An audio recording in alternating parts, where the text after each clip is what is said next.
It's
काय म्हणतात महाराज? धन्य ते संसारी दयावंत जे अंतरे, येथे उपकारासाठी आले गरज वैकुंठी. लटके वचन नाही देही उदासीन, येथे उपकारासाठी आले गरज वैकुंठी. मधुरा वाणी ओठी तुका म्हणे वावपोटी, येथे उपकारासाठी आले गरज वैकुंठी. विठोबा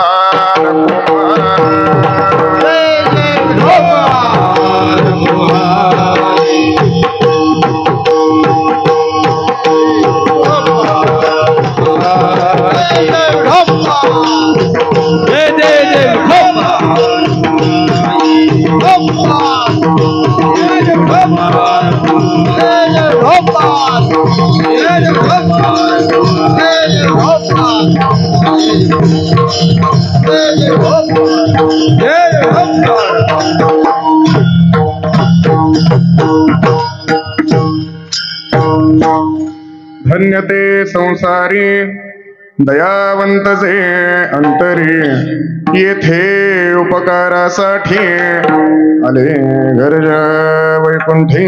श्रीमंत श्री जगद्गुरु तुकोबाराय अभंगामधून संसारामधल्या धन्य पुरुषाचं वर्णन आपल्या समोर करत आहे. धन्य ते संसारी. या संसारामध्ये धन्य म्हणावं कोणाला? कुठला व्यक्ती आहे की जो संतांच्या माध्यमातून संतांच्या दृष्टीनं धन्य आहे? त्या व्यक्तीच्या गुणांचं वैशिष्ट्यांचं वर्णन महाराज या अभंगामध्ये व्यवच्छेदकपणे करतात. धन्य ते संसारी दयावंत जे अंतरी. या अभंगामध्ये महाराजांनी काही 6-7 लक्षणांचा विचार केलेला आपल्याला पाहायला मिळतो. महाराजांनी लक्षणांची यादी देत असताना दयावंत असणारा, वैकुंठाचा त्याग करून जड जीवाचा उद्धार करण्यासाठी आलेला, जीवावरती उपकार करणारा, जो कधीही असत्य बोलत नाही, जो देहावरती उदास झालेला आहे, ज्याच्या वाणीमध्ये माधुर्य आहे आणि जगाला सामावून घेण्याची क्षमता ज्याच्या अंगी आहे, अशांना महाराज धन्य म्हणतात. पहा, या अभंगामध्ये महाराजांनी अगदी आंतरिक गुणांचं वर्णन केलेलं आपल्याला पाहायला मिळतं. कुठल्याही गोष्टीचं ज्ञान जर हवं असेल तर त्या वस्तूच्या ज्ञानासाठी 2 पद्धती, वस्तूची ओळख जर पटायची असेल तर 2 पद्धतीनं ज्ञान असणं गरजेचं असतं. एक सामान्यपणे ज्ञान असणं गरजेचं असतं आणि एक विशेष पद्धतीनं ज्ञान असणं गरजेचं असतं. आपण भगवद्गीतेच्या 10व्या आणि 11व्या अध्यायाचा जर विचार केला तर 10व्या अध्यायामध्ये विभूती योग सांगितला, 11व्या अध्यायामध्ये विराट रूप दाखवलं, विश्वरूप दाखवलं. आता त्याचा ज्यावेळेस आम्ही साकल्यानं विचार करतो, एक तुलनात्मक विचार आम्ही ज्यावेळेस करतो, त्यावेळेस जे 11व्या अध्यायामध्ये दाखवलं तशाच पद्धतीनं काहीतरी 10व्या अध्यायामध्ये सांगितलेलं किंवा 10व्या अध्यायामध्ये जे सांगितलंय त्याचा विस्तार 11व्या अध्यायामध्ये केला. म्हणजे 11व्या अध्यायाचा विषय तोच आहे आणि 10व्या अध्यायाचा विषय तोच आहे असं म्हणायला काय हरकत नाही. 10व्या अध्यायामध्ये विभूती योग सांगितला, 11व्या अध्यायामध्ये विश्वरूप दर्शन दाखवलं.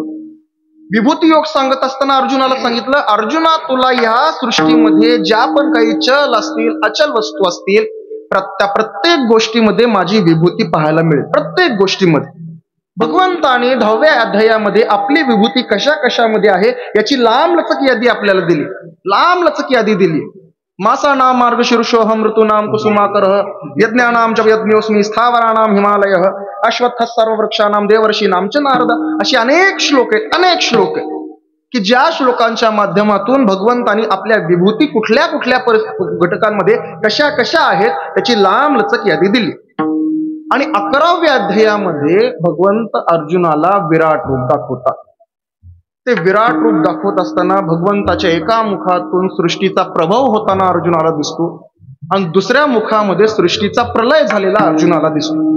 एका मुखामधून भगवंत त्या धृतराष्ट्र, दुर्योधनाला, त्या द्रोणाचार्यांना, भीष्माचार्यांना, त्या कर्णाला हे भगवान गिळंकृत करतायत असं दिसतं. आणि दुसऱ्या मुखामधून नवजात शिशु या मृत्यू तलावरती अवतरतात हे दिसते. म्हणजे सृष्टी निर्माण झाली त्या ठिकाणाहून सृष्टी संपली त्या ठिकाणामध्ये भगवंताने सृष्टीचं अभिन्न निमित्त उपादान कारण आपण कसे आहोत हे विश्वरूप दर्शनामध्ये अर्जुनाला दाखवलं. जे 10व्या अध्यायामध्ये सांगितलं ते 11व्या अध्यायामध्ये दाखवलं, स्पष्ट करून सांगितलं, त्याचा विस्तार केला. काय केलं या माध्यमातून देवानं? 10व्या अध्यायामधून जे सामान्य ज्ञान अर्जुनाला दिलेलं होतं ते 11व्या अध्यायामध्ये विशेष स्वरूपानं अर्जुनाला पटवून दाखवलं, प्रकट करून दाखवलं. वस्तूचं ज्ञान होण्यासाठी सामान्य आणि विशेष या दोन्ही पद्धतीचं ज्ञान आवश्यक असतं. या अभंगामध्ये महाराजांनी जे जी लक्षणं आपल्याला सांगितलेली आहेत ती विशेष लक्षणं आपल्याला केवळ आणि केवळ संतांच्याच ठिकाणी पाहायला मिळतात, संतांच्या ठिकाणी पाहायला मिळतात. जर असं आपण म्हणालो की संतांच्या आंतरिक लक्षणांचं महाराजांनी या अभंगामध्ये वर्णन केलेलं आहे तर ते काही चुकीचं होणार नाही. संतांच्या काही आंतरिक लक्षणांचं, अलौकिक गुणांचं वर्णन महाराज या अभंगामध्ये करतात. धन्य ते संसारी दयावंत जे अंतरी. महाराज, आपण ज्या व्यक्तीचं वर्णन करत आहात त्या व्यक्तीच्या नावाचा उल्लेख आपण केलेला नाही, पण लक्षणाद्वारे लक्षाची सिद्धी आम्ही करून घेऊ. लक्षणाने लक्षाची सिद्धी होते, शास्त्राचा नियम आहे. लक्षणाद्वारे आम्ही लक्षाची सिद्धी करून घेऊ. पण ज्या व्यक्तीला आपण धन्य म्हणतात तो व्यक्ती संसारिक आहे असं सुद्धा आपण म्हणता देवा. मग संसारिकाला आपण धन्य म्हणता कसं? कारण संसाराला नाव ठेवणारे तर संत महात्मेच असतात ना. लटिका व्यवहार सर्व संसार, संसार दुःख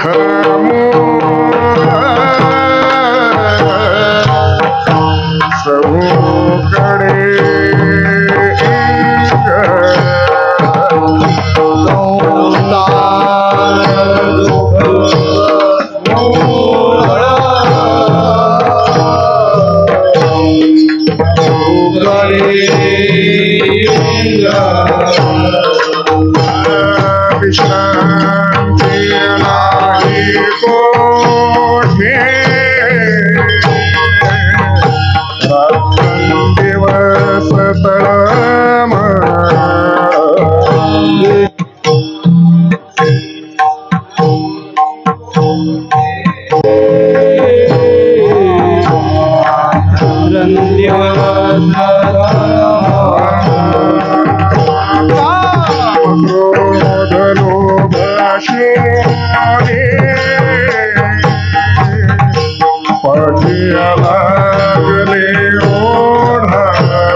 विश्रांती नाही कोठे, रात्र रात्रंदिवस तळमळ हे सांगणारे संत महात्मे असतात. 9व्या अध्यायामध्ये आम्ही पाहिलं ज्ञानोबारांनी संसाराचं वर्णन केलंय कसं. म्हणून मृत्यूलोकी सुखाची कहाणी ऐकी जेल कवनाचे श्रवणी, कैची सुखनिद्रा अंथरोणी इंगळाच्या, विषाचे कांदे वाटोनी रस घे जे पिळुनी, तया नावा अमृत ठेवणी जैसे अमर होणे. जे लोकीचा चंद्र क्षय रोगी, जेथ उदय होय असता लागी, सुख लेवणी दुःखाचे अंगी, सळीत जगाते. हे ज्ञानोबारांनी संसाराचं वर्णन केलं. संसाराला नाव ठेवणारे संसारिकाला धन्य म्हणतील कशी. संसाराला एके ठिकाणी नाव ठेवायचं, संसार करू नका बाबांनो म्हणून सांगायचं, रज्जू सर्पाकार भासले जगडंबर म्हणायचं. जो संसारामध्ये राहतो, संसाराच्या ठिकाणी सत्यत्व बुद्धी ठेवतो, संसाराची सेवा करतो, त्याला खर म्हणायचं. खर म्हणजे गाढव त्याला म्हणायचं, त्याला मूर्ख म्हणायचं. आणि दुसरीकडं संसार करणाऱ्याला धन्यही म्हणायचं. संसारिक म्हणजे काय? संसारिक म्हणजे संसार करणारा. महाराजांनी अभंगामध्ये संसारिकाचं वर्णन केलंय खरं, पण संसारिक कोण आणि कसा पहा. सामान्य मान्यतेप्रमाणे षोडश उपचारांपैकी एक उपचार म्हणजे विवाह. तो उपचार पूर्ण झाला की माणूस म्हणतो की संसार सुरू झाला. म्हणजे द्विबाहूचं चतुर्बाहू झाला, द्विभुजाचं चतुर्भुज झाला, म्हणजे त्याचा संसार सुरू झाला. आता वयाच्या 23व्या, 24व्या, 32व्या, 40व्या वर्षापासून जर याचा संसार सुरू होत असेल तर त्याच्या अगोदर त्यानं काय केलंय? त्याच्या अगोदरही तो संसारच करत होता. संसार म्हणावं कशाला आणि संसार सुरू झाला कधी? संसार म्हणावं पुनरपि जननम पुनरपि मरणम पुनरपि जननी जठरे शयनम इह खलु संसार दुस्तरे. याला संसार म्हणावा. इह खलु संसार, पुन्हा पुन्हा जन्माला येणं आणि पुन्हा पुन्हा मरणं, याला संसार म्हणावा. संसार सुरू होतो केव्हा? ज्या दिवशी आईच्या उदरामध्ये गर्भाच्या रूपानं प्रवेश होतो त्या दिवशी संसार सुरू झाला. देह धारण झाला म्हणजे संसार सुरू झाला. मग तो देह जर 5 दिवसाच्या बाळाचा असला तरी तो संसारिक, तो 5 तासाच्या बाळाचा असला तरी संसारिक, आणि 100 वर्षाच्या म्हाताऱ्याचा जरी असला तरी संसारिक, तो 100 वर्षाचा म्हातारा जरी ब्रह्मचारी असला तरी संसारिक. का? कारण तो संसारामध्ये आलाय देह रूपानं म्हणून, त्याचा संसार सुरू झालाय देह रूपानं म्हणून. या अभंगामध्ये महाराजांनी संसारिक हा शब्द वापरण्याचं कारण हे का? कारण दिसायला देह रूपानं ते दिसतात म्हणून त्यांना संसारिक म्हणा. संसाराच्या ठिकाणी सत्यत्व बुद्धी नसते, पण देह तर धारण झालाय, देह तरी त्यांनी धारण केलेला आहे. पंचमहाभूतांपासून तो देह निर्माण झालेला आहे. सामान्य माणसाप्रमाणे तो देह दिसतो. देह आहे म्हणजे संसार आहे, पण संसाराच्या ठिकाणी सत्यत्व बुद्धी नाही. संसारामध्ये राहून तो अलिप्त आहे, संसारामध्ये तो मिसळलेला नाही, रत झालेला नाही. असं कसं होईल महाराज? अहो, आम्ही पाण्यामध्ये उडी मारली की पाण्याचे गुणदोष आम्हाला लागणार का नाही?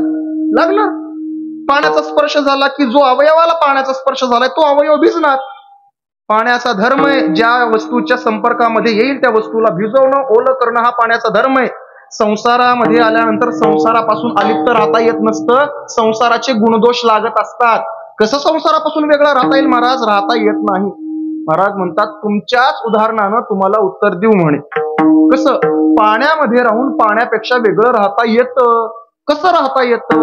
देवाने सांगितलंय. काय सांगितलंय? ब्रह्मण्याधाय कर्माणि संगं त्यक्त्वा करोति यः लिप्यतेन स पापेन पत्रमिवांभस. जो कर्म करे सकळे परे कर्म बंधन तळे. जैसा न शिंपे जळे जळे पद्मपत्र. महाराज म्हणतात सत्यवादी कारी संसाराचा सत्यवादी कारी संसाराचा सत्यवादी कारी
सत्यवादी करे संसार सकळ अलिप्त कमळ जळिलैसे. ज्याप्रमाणे पाण्यामधलं कमळ हे पाण्यापेक्षा अलिप्त राहतं. कमळाच्या पानावरती आपण कितीही पाणी टाका देवा, ते पाणी पानावरती ठरत नसतं, थांबत नसतं, स्थिर होत नसतं. जसं पाणी आपण त्या पानावरती ओतू तसं ते घरंगळून खाली येत असतं, स्थिर होत नाही, थांबत नाही. त्याप्रमाणे संसारामध्ये राहून जो त्या संसारामधून त्या कमळाप्रमाणे अलिप्त असेल, महाराज धन्य ते संसारी दयावंतचे अंतरी. महाराज का त्यांना धन्य म्हणावं याची कारण सांगा. का धन्य म्हणावं म्हणजे वैकुंठाचा त्याग ते करतात म्हणून त्यांना धन्य म्हणा. पहा, वैकुंठ आपल्याकडं 3 विशेषणानं चालतो. वैकुंठ हा शब्द आपल्याकडे 3 विशेषणानं चालतो. नाम विशेषणानं चालतो, स्थान विशेषणानं चालतो आणि स्वरूप विशेषणानं चालतो. वैकुंठ नावाचा एक लोक आहे. ज्याप्रमाणे मृत्यू लोक आहे, ज्याप्रमाणे स्वर्ग लोक आहे, त्याप्रमाणे वैकुंठ नावाचा एक लोक आहे. ज्या लोकामध्ये मुख्य महाविष्णू राहतात, त्या लोकामध्ये राहणारे हे महात्मे असतात. आम्ही वैकुंठ वासी, आम्ही वैकुंठ वासी,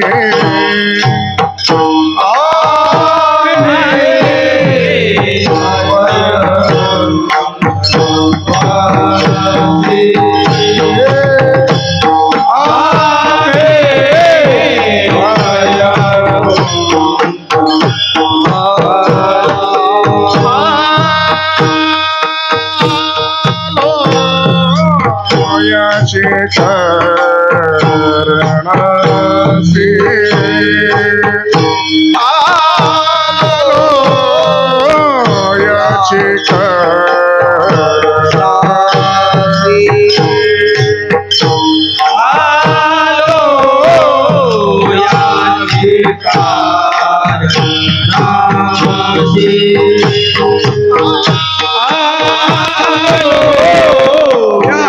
याची करणासी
Yeah.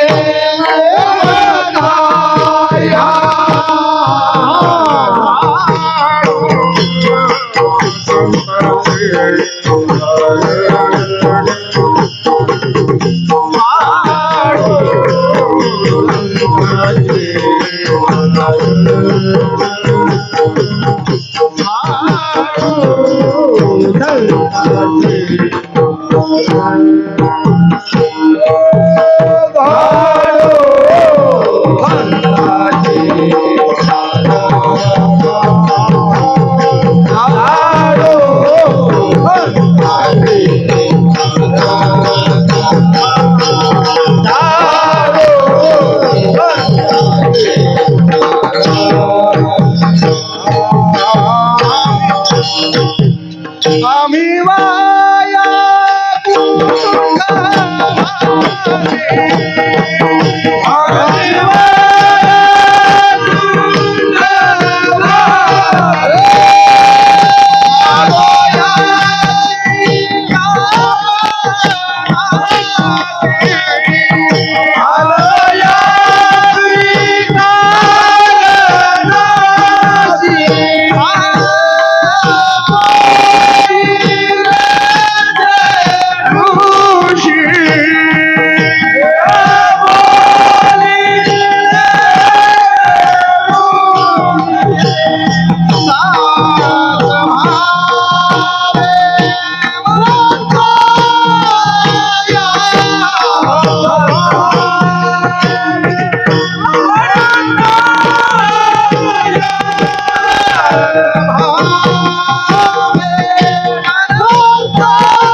वैकुंठवासी आलो याचे कारण असे बोलिले जे ऋषी सात भावे वर्त या ठिकाणी आलेला वैकुंठ हा शब्द स्थान विशेषणानं चालतो. वैकुंठ नावाचा लोक, त्या वैकुंठ लोकामध्ये महाविष्णूच्या बरोबर राहणारे हे महात्मे त्या लोकाचा त्याग करतात आणि मृत्यू लोकामध्ये येतात. वैकुंठ हा शब्द चालला स्थान विशेषणानं. वैकुंठ हा शब्द चालतो नाम विशेषणानं. भगवंताच्या सहस्त्रनामांपैकी एक नाव आहे देवा वैकुंठ. विष्णू सहस्त्रनामामध्ये आलंय वैकुंठ पुरुष प्राण प्राणद प्रणव पृथु. भगवंताच्या सहस्त्रनामांपैकी एक. भगवंताला ज्ञानोबाऱ्या ज्ञानेश्वरीमध्येही वैकुंठ म्हणतात. का प्रतिबिंती चोकठे समोरील चित्र उमटे तैसा अर्जुने आणि वैकुंठे नांदत असे बोधू. वैकुंठ त्याचं नाव आहे. वैकुंठ नाम विशेषणानं शब्द चालतो आणि वैकुंठ शब्द चालतो तो स्वरूप विशेषणानं.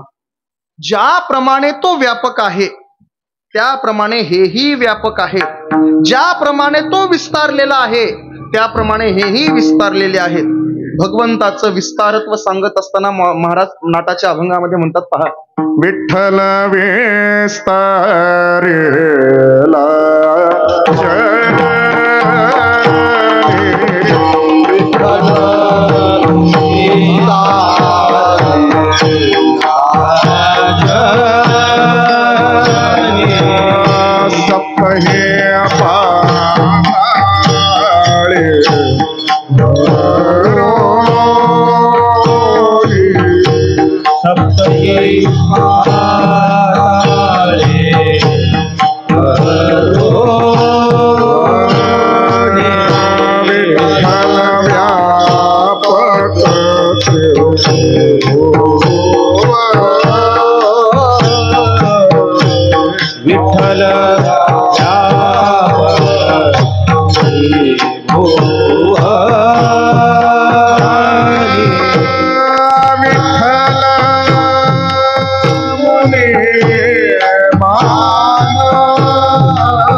विठ्ठल विस्तारिला जने सप्तही पाताळे भरोनी विठ्ठल व्यापक त्रिभुवनी विठ्ठल मुनी मानसिक. ज्याप्रमाणे तो व्यापक आहे, ज्ञानदेवा पाठ हरी हा वैकुंठ भरला घनदाट हरी दिसे. ज्याप्रमाणे तो घनदाट भरलेला आहे, रिता ठाव नाही कोठे जनीवनी अवघा देव. ज्याप्रमाणे तो व्यापक आहे त्याप्रमाणे स्वरूपानं हेही व्यापक असणार आहे, पण जड जीवाच्या उद्धारासाठी व्यापक असणारे परिच्छिन्न होतात, म्हणून त्यांना धन्य म्हणा. धन्य ते संसारी दयावंत जे अंतरी. वैकुंठाचा त्याग करतात, वैकुंठ नावाचा त्याग करतात, वैकुंठ स्वरूप अवस्थेचा त्याग करतात. कोणासाठी करतात, कशासाठी करतात, काय गरज? त्या प्रश्नाची उत्तर ज्यावेळेस आम्ही महाराजांना विचारू त्यावेळेस महाराज स्वतः त्याचं उत्तर देतील. बुडते हे जन न देखवे डोळा.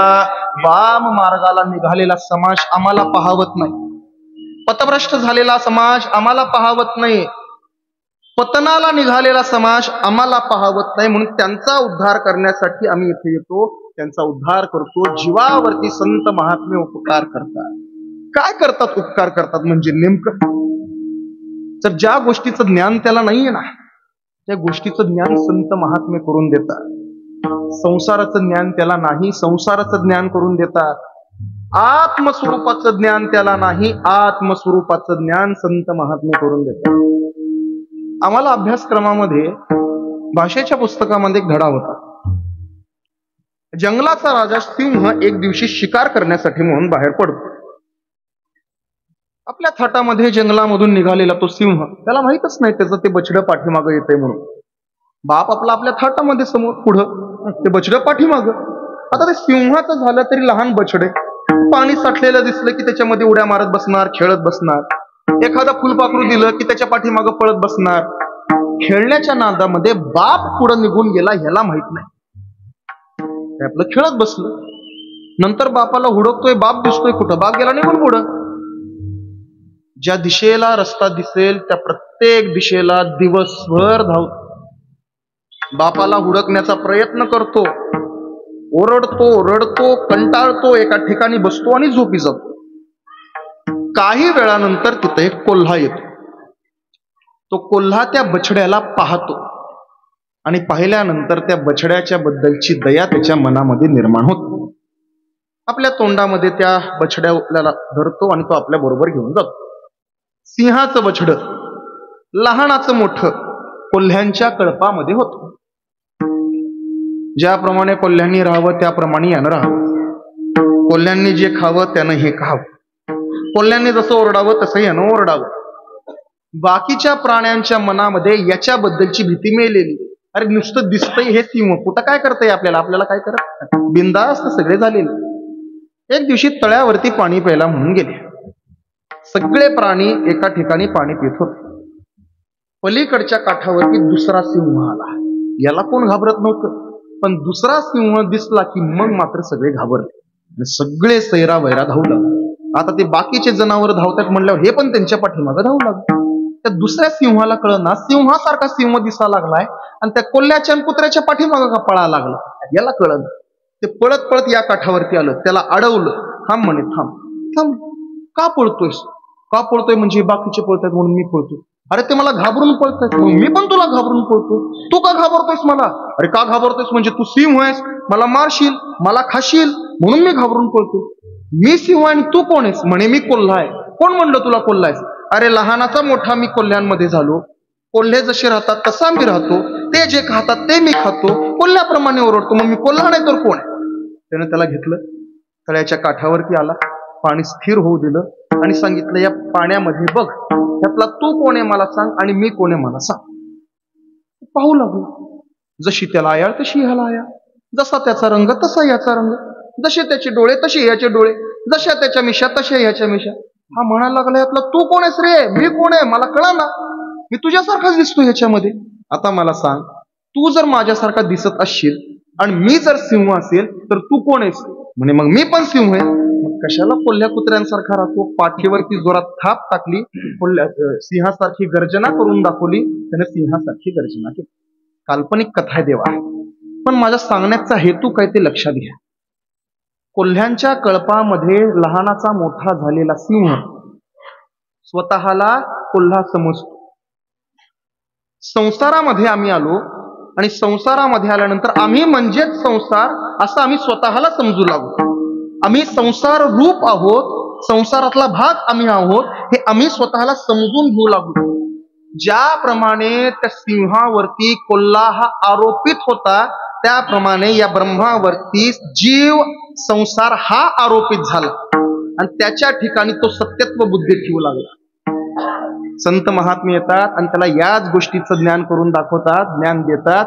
अरे बाबांनो, तुम्ही स्वरूपानं कोण आहात? मी वासुदेव तत्वता, कळो येईल विचारिता, आहे सवा ठाऊक सवा घ्या संता, नाही दुजा आणिक महाभूता. कोण आहे स्वरूपानं? अहम ब्रह्मास्मी तत्वमसि. अरे ज्याप्रमाणे हे ब्रह्म आहे त्याप्रमाणे तू सुद्धा ब्रह्मच आहे. ज्याप्रमाणे तो ब्रह्म आहे त्याप्रमाणे तू सुद्धा ब्रह्म आहे. एक हरी आत्मा जीव शिव सम.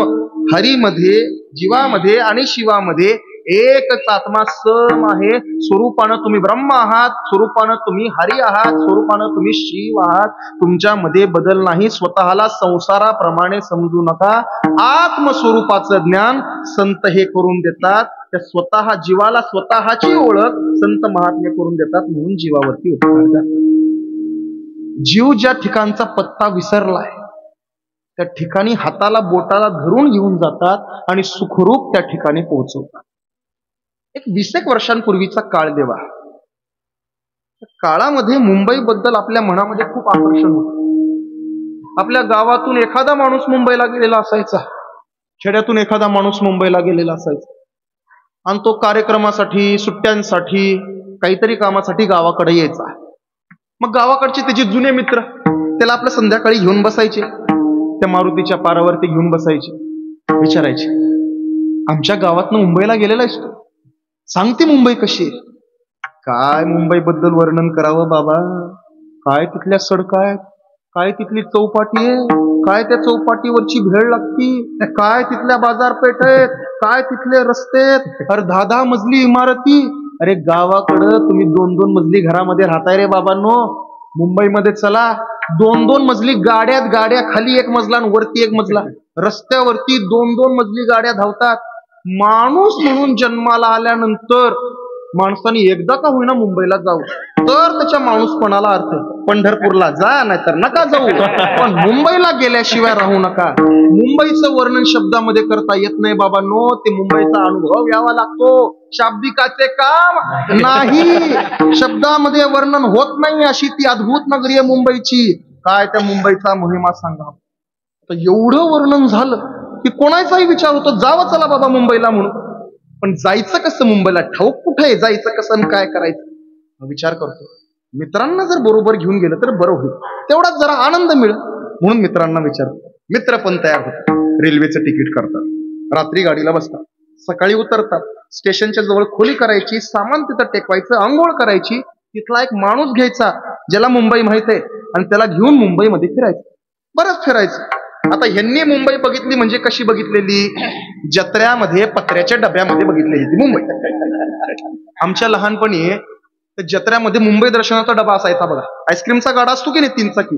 आता त्या आईस्क्रीमचे गाडे पण बंद झाले, पण आमच्या लहानपणी ते आईस्क्रीमचा 3 चाकी गाडा असायचा. मुंबई दर्शनाचा 3 चाकी गाडा असायचा, त्याला 2 बाजूला 2-2 खिडक्या असायच्या. आपण त्या गाड्यावाल्याकडे जायचं, त्याला काय 2-5 रुपये त्याला द्यायचे, तो त्या खिडकीचं बुच काढणार, तो पण काढणार, आणि आपण त्या खिडकीमध्ये असं वाकवून बघायचं. पलीकडनं त्याने हँडल मारला असं की आतमध्ये चित्र पळायची. ती मरीन ड्राईव्ह दिसणार, गेटवे ऑफ इंडिया दिसणार, हाजी अली दिसणार, ते काला घोडा दिसणार, हे सगळं ते चित्रावरती दिसणार. हे आम्ही बघितली म्हणजे मुंबई अशी. आता खरोखरची मुंबई ह्यांनी ज्यावेळेस बघायला सुरुवात केली, बावरून गेले. काय गगनचुंबी इमारती, काय त्या मोटर गाड्या, काय काय काय, लोक बावरून गेले ते सगळं बघून. फिरत फिरत फिरत फिरत त्या महालक्ष्मीला आले, आणि महालक्ष्मीला आल्यानंतर विचारलं हे काय? म्हणे ही महालक्ष्मी, मुंबादेवी, मुंबईची ग्रामदेवी. घ्यायचं का म्हणे दर्शन? अरे देवा धर्माचं काम आहे बाबा, दर्शन वगैरे घ्यावं, चला म्हणे दर्शनाला. चला, दर्शनाच्या लाईनीमध्ये उभा राहा, रांगेमध्ये उभा राहील. आता थोड्या वेळामध्ये देवीचं दर्शन होणार. इतक्यात माणसांचा मोठा लोंढा येतो, धक्काबुक्की होते, चेंगरा चेंगरे होते, आणि जोडीदार ह्याची तिसरी कडं आणि हा दुसरीकडं राहतो. हाक मारतो, हुडकतो, कुठं काय मिळत नाही. सगळं त्या मंदिराचा परिसर फिरून येतो, जोडीदार काय ह्याला सापडत नाहीत. काय करायचं? पायऱ्यांवरती डोक्याला हात लावून बसतो. दर्शनाला आलेला भाविक मुंबई मधला त्याची अवस्था बघितली की विचारतो, काय झाले बाबा, डोक्याला हात लावून का बसला? पाहुणं काय सांगावं, आयुष्यामध्ये पहिल्यांदा मुंबई बघायला आलो, मुंबई बघत बघत मुंबादेवीला आलो, देवीचं दर्शन घ्यावं म्हणून रांगेमध्ये उभारलो. देवीचं दर्शन काय व्हावं, तोपर्यंत धक्काबुक्की काय व्हावी, चेंगरा चेंगरी का व्हावी, माझे जोडीदार गेलेत निघून, मी आता एकटा राहिलोय, आता काय करू, कसं करू, माझ्या पुढे प्रश्न पडलाय. कशाला एवढी चिंता करायला लागलाय म्हणे? कुठंतरी खोली केलेली असेल की, केली की, सामान ठेवायला केली की, मग जावा की त्या खोलीमध्ये. माहिती कुठे, ती खोली कुठे आहे, पत्ता कोणाला माहित आहे, कसं जायचं, कुठं काय माहित आहे? माहित नाही म्हणे खोली, माहित नाही म्हणे. बर राहू द्या, एक काम करा, जवळ बस स्टँड आहे, तुमच्या गावाकडे जाणाऱ्या गाडीमध्ये नेऊन तुम्हाला बसवतो, जावा गावाकडे निघून, बघूया पुढचं काय होईल. पैसे तिकीटाला पैसे, म्हणजे पैसे नाहीत का? नाहीत म्हणे पैसे. मग आला कशाला मुंबई बघायला? अहो, मुंबई बघण्याचं एवढं वेळ होतं देवा, तुम्हाला काय सांगावं.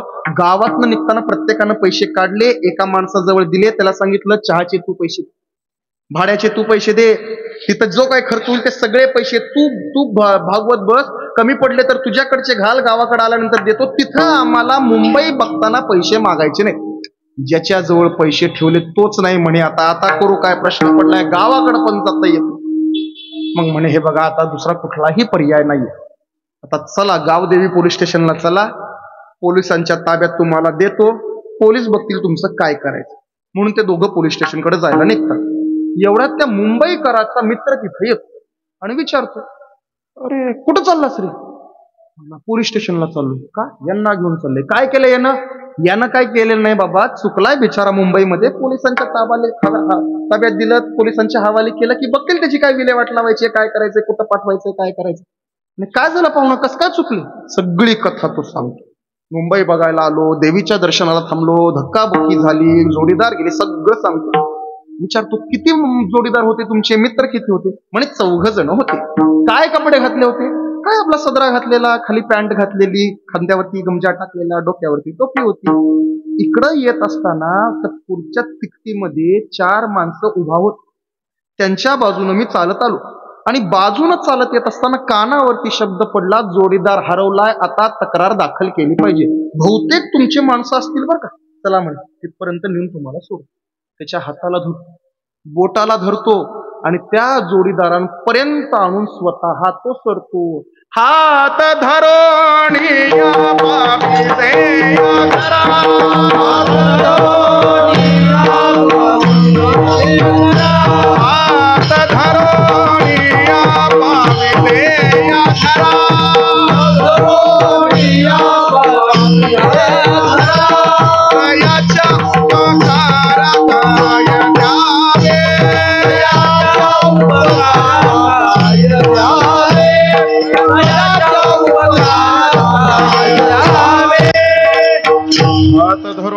पाविते या घरा, तयाच्या उपकारा काय द्यावे.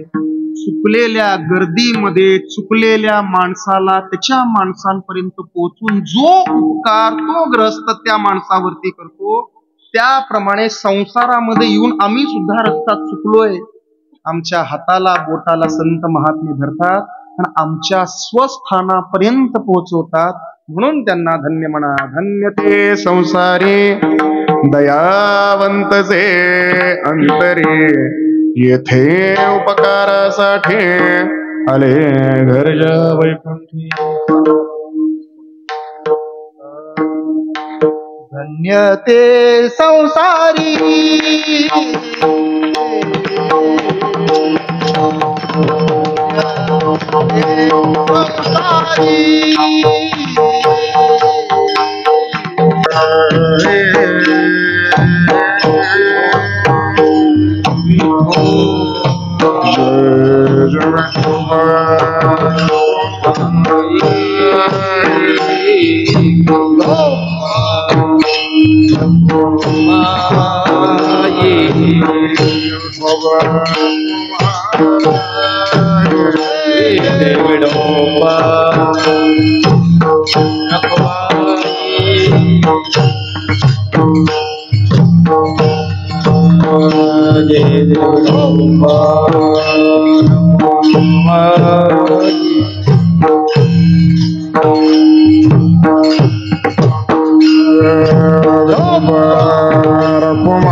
धन्यते संसारी दयावंतचे अंतरी.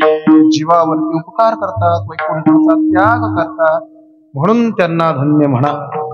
जीवाबद्दल, प्रत्येक जीवाबद्दल भारतीय संस्कृतीचं एक वैशिष्ट्य आहे देवा. भारतीय संस्कृतीचं ब्रीद वाक्य असं आहे, अयम निजः परो व्यक्ती गणना लघुचेतसाम उदार चरितानाम तू वसुधैव कुटुंबकम. विश्वची माझे घर ऐसी मती जयाची स्थिर. हे विश्व म्हणजे माझं घर आहे. त्या विश्वामधला प्रत्येक जण हा आपला आहे असं म्हणून जे जगावरती कृपा करतात त्यांना धन्यवाद. नाथराय कृपा निर्माण होण्याचं, कृपेच्या निर्मितीचं, कृपेच्या उगमाचं स्थान सांगत असताना म्हणतात, कृपेशी स्वतंत्र जन्म नाही, जेथ उपजे तो साधू पाहे. स्वतंत्रपणे कृपा कुठे जन्माला येत नाही म्हणे. कृपा उगम होण्याचं स्थान, दया उगम होण्याचं स्थान म्हणजे संतांचं अंतःकरण आहे. बऱ्याच वेळेला संतांच्या अंतःकरणाची आणि लोण्याची तुलना केली जाते. ज्याप्रमाणे लोणी वितळतं त्याप्रमाणे संत महात्म्यांचं अंतःकरण हे द्रवीभूत होत असतं. पण एक सुभाषितकार उठल्याने त्यांनी सांगितलं म्हणे, संतांच्या अंतःकरणामध्ये आणि लोण्यामध्ये फरक आहे.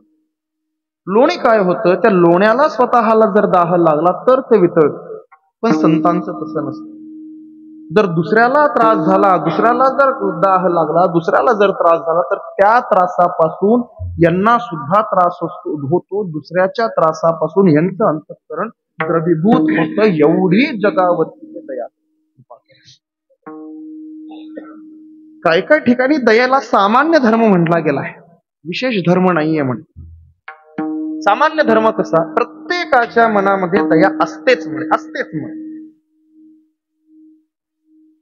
आपण सिग्नलला थांबतो आणि सिग्नलला थांबल्यानंतर ते 6-7 वर्षाची मुलं हातामध्ये कुठं ते झेंडा घेऊन ये, कुठं पेन घेऊन ये, कुठं काय गाडी पुसायचं वस्तू घेऊन ये, अशा त्या वस्तू विकण्यासाठी म्हणून सिग्नल वरती येतात.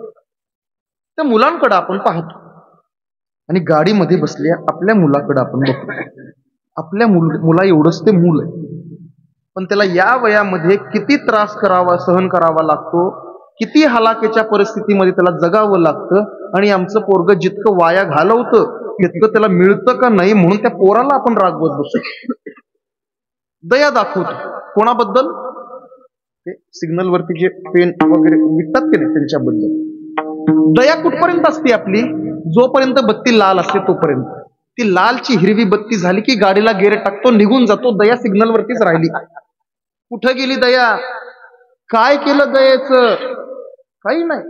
हे बघा, नुसती व्यक्त करून दया सिद्ध होत नसते, कृतीमध्ये यावी लागते, त्याची कृती व्हावी लागते. चातुर्मासाला होतो मी पंढरपूरमध्ये, रोज नगर प्रदक्षिणेला जायचो. पंढरपूरकरांचा तो नियम आहे, नगर प्रदक्षिणा किमान दिवसातून एकदा करायची, रोज एकदा किमान नगर प्रदक्षिणा करायची. मग मी आमच्या फडावरनं निघायचो, काळ्या मारुतीच्या पाठीमाग आमचा फड आहे, तिथून निघायचं. मग तिथून मंडईला यायचं, तिथून चौपाड्यामध्ये यायचं, तिथून नाथ चौकामध्ये यायचं, तिथून मग तांबड्या मारुतीपासून खाली उतरायचं वाळवंटामध्ये, पुंडलिकरायांचं दर्शन घेऊन महाद्वार घाटावरनं वरती चढायचं आणि पुन्हा नामदेव पारीचं दर्शन घेऊन कालिका मंदिरापासून परत आपण निघालो आमच्या वाड्यात. मी पुंडलिकरायांचं दर्शन घेतलं आणि महाद्वार घाट सोडून मी वरती येऊ लागलो. त्यावेळेस त्या घाटाच्या बांधणीचं काम सुरू होतं. नवीन घाट बांधत होते, दगडी घाट, नवीन बांधकाम सुरू होतं त्या घाटाचं. मध्ये चौक मोठा केलेला होता आणि त्या चौकावरती एक गृहस्थ असे कडेला झोपलेले होते. पायाला जखम झालेली होती, त्या जखमेमधून रक्तस्राव होत होता, पू वाहत होता. ती जखम एवढी जास्त झालेली होती, हलता येत नव्हतं त्यांना जागेवरनं. आणि किती दिवस तिथं पडले होते माहित नाही. ज्या ठिकाणी झोपले होते त्या ठिकाणी मलमूत्र विसर्जन केलेलं होतं आणि त्या घाणीमध्ये लोळत बसलेले. चिलट माशा वगैरे अंगावरती घोंगत होते. ते किळसवानं दृश्य मी पाहिलं. पंढरीनाथाला हात जोडले, बाबा कशाला त्या माणसाची एवढी परीक्षा घेतोय, बाबा मोकळा करून टाक, त्याला काय आनंद मिळतोय का अशा अवस्थेमध्ये? प्रार्थना केली, पाय उचलला आणि पुढच्या वरच्या पायरीवरती पाय ठेवला की लगेच डोक्यामध्ये दुसरा विचार, याच्यावरती ही अवस्था आली कशामुळं? पाठीमागच्या जन्मामध्ये काहीतरी वाईट केलं असेल, कोणाला तर त्रास दिला असेल, म्हणून याला हे भोग भोगावे लागतात. कोणी अधिकार दिला मला त्याच्या पुण्याच्या आणि पापाचा हिशोब लावण्याचा? त्याचं पुण्य त्याच्या बरोबर आहे, माझं पुण्य माझ्या बरोबर आहे, त्याचं पाप त्याच्या बरोबर, माझं पाप माझ्या बरोबर. काय करायचं मला? घेणं देणं काय? पुण्याचे हिशोब लिहिण्यासाठी वरती स्वतंत्र चित्रगुप्त आहे, तो सगळं बघतोय, त्याचं ते बघून घेईल ना काय करायचंय. का मी दया व्यक्ती केली म्हणून माझं पुण्य त्याच्याकडे जाणार आहे, का त्याचं पाप माझ्याकडे येणार आहे? कुठंही काहीही जात नसतं. महाभारतानं स्वतंत्र चिंतन केलंय देवा. यथा धेनू सहस्रेषु वत्स्य बिंधती मातरम, उदाहरण दिलंय महाभारतानं. गवळी सकाळच्या वेळेला गायी घेऊन जनावर करण्यासाठी म्हणून जातो आणि दिवस मावळल्यानंतर तो गायी घेऊन परत येतो आणि जशा जशा त्या गायी त्याच्या गोठ्याच्या जवळ येतात आणि त्या घंट्यांचा आवाज येऊ लागतो तसं त्या गोठ्यामधलं नवीन पाडं जे असतं की नाही वासरू असतं ते उड्या मारायला लागतं का माझी आई आली म्हणून उड्या मारतो आणि आई डोळ्याला त्याच्या दिसली की जास्त उड्या मारू लागतात मग त्या गवळ्याच्या कुठल्या तरी कुटुंबियांनी यावं त्याला सोडावं 100 गायीमधल्या बरोबर आपल्याच आईच्या कासेला जाऊन ते वासरू लागतं इकडं तिकडं जात माणसांसारखे माणसं देवा आपण आपल्याकडे बुद्धी आहे विवेक आहे आपण जनावर सांभाळतो पण आपल्याला लवकर कळत नाही की गोदावरी कोणती आणि निर्मला कोणती म्हणजे गायीचे नाव आहेत बरं काही बायकांचे नव्हे म्हणजे आमच्या घरात जे होते की नाही गाई त्यांचे नाव आम्ही हे ठेवलेले आमच्या आजोबांचे सांगायचा उद्देश काय की आम्ही सांभाळलेल्या गायी आम्हाला लवकर ओळखता येत नाहीत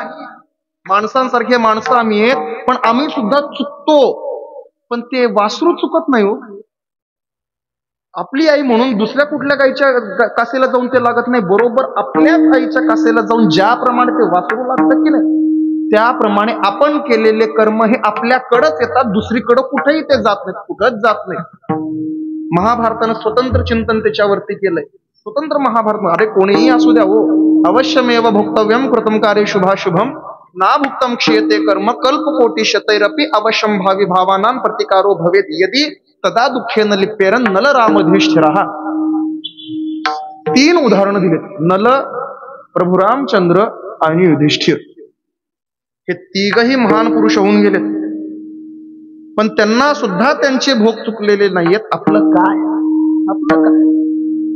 अहो जुळे जरी असले की नाही एकमेकांसारखे दिसणारे जुळे जरी असले तरी त्यांची कर्म सुद्धा अदला बदली होत नाहीत त्याचं त्याला आणि याचं यालाच दिसण्यामध्ये फरक झाला असला नसला काही असू द्या काही फरक पडत नाही आपलं कर्म आपल्या बरोबर राहतं देवा मी त्याच्याबद्दल दया दाखवली मी करुणा दाखवली म्हणून माझं पुण्य जाणार नाही आणि त्याचं पापही माझ्याकडे येणार नाही मला पुण्याच्या आणि पापाच्या हिशोबांची परवानगी दिली कोणी बर किती वेळ होता तो हिशोब पुढच्या पायरीवरती पाय ठेवला की तो हिशोबही निघून गेला आपली दया अशी असते जी व्यक्तीप्रमाणे बदलते स्थानाप्रमाणे बदलते भाषेप्रमाणे बदलते स्वकी जर असेल आप्त असेल प्रिय असेल तर त्याच्याबद्दल दया आपली निर्माण होते आपोआप मग त्याला काटा रुतला तरीही त्याच्याबद्दल आपल्या डोळ्यामध्ये पाणी निघतं आणि तो जर शत्रू आला पाय जरी तुटला तरी बरं झालं आपण म्हणतो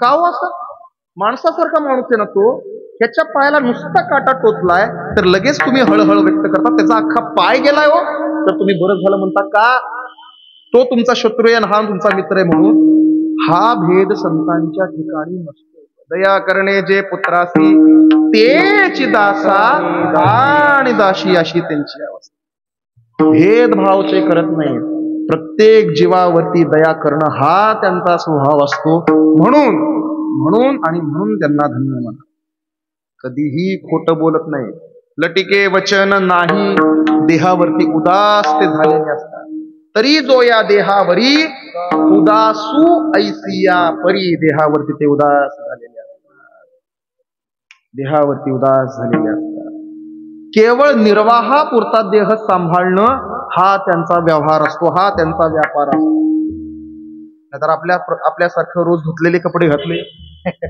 अत्तराच्या बाटल्या लावल्या महिन्यातनं एकदा त्या सलून मध्ये गेला फेशियल केलं अजून काय काय काय काय काय केलं असलं काय देह आहे आणि देह नामस्मरण करण्यासाठी आहे देहाला जर काय झालं तर नामस्मरण बंद होईल म्हणून नामस्मरणासाठी म्हणून तो देह व्यवस्थित ठेवायचा हा त्यांचा विचार वाणीमध्ये मधुरता असते वाणीमध्ये मधुरता असण्याचं कारण नामदेवरायांनी सांगितलं की त्यांच्या वाणीमध्ये संतांच्या वाणीमध्ये मधुरता कशामुळे असते तर अमृताहुनी गोड नाम तुझे देवा आणि ते नाव यांच्या मुखामध्ये सतत असतं सतत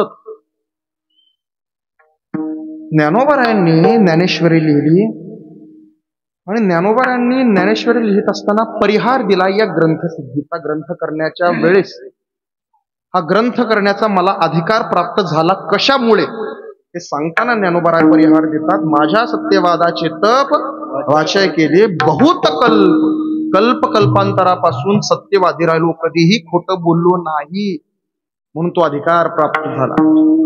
वाणीमध्ये मधुरता असते. साच आणि मवाळ मितुले आणि रसाळ, शब्द जैसे कल्लोळ अमृताचे. संतांच्या वाणीबद्दल बोलत असताना महाराज म्हणतात पहा, आली मुख वाटे अमृत वचने,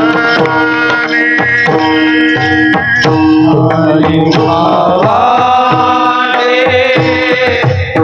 अमृत वचने,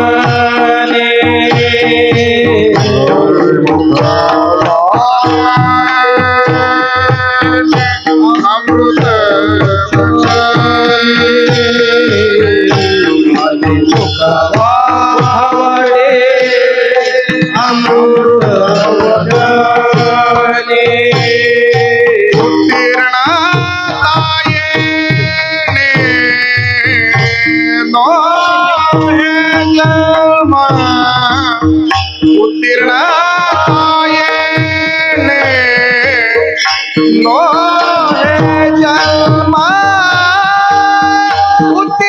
मुखावाटे अमृत वचने, उत्तीर्ण नो हे जन्म, नो हे जन्म,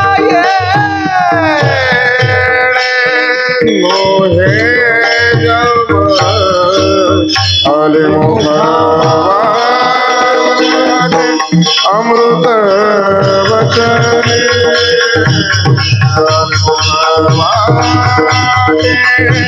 अमृत वचने, आले मुखावाटे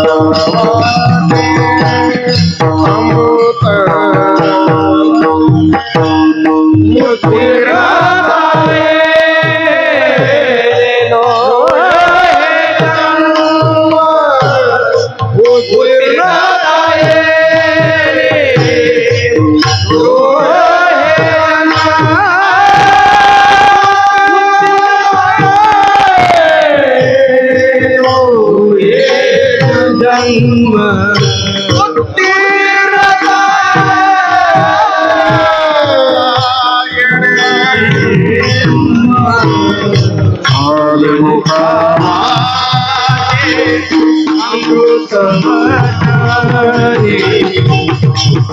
मुखावाटे अमृत वचने, मुखावाटे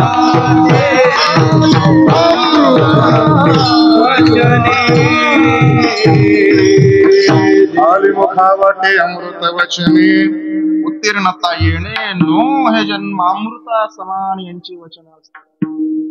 महाराज म्हणतात की संतांचा शब्द एका पारड्यामध्ये ठेवा आणि दुसऱ्या पारड्यामध्ये अमृत ठेवा. अमृताला सुद्धा पाठीमाग टाकण्याचं सामर्थ्य यांच्या शब्दामध्ये असतं. देवा शब्दामध्ये तेवढं सामर्थ्य असतं.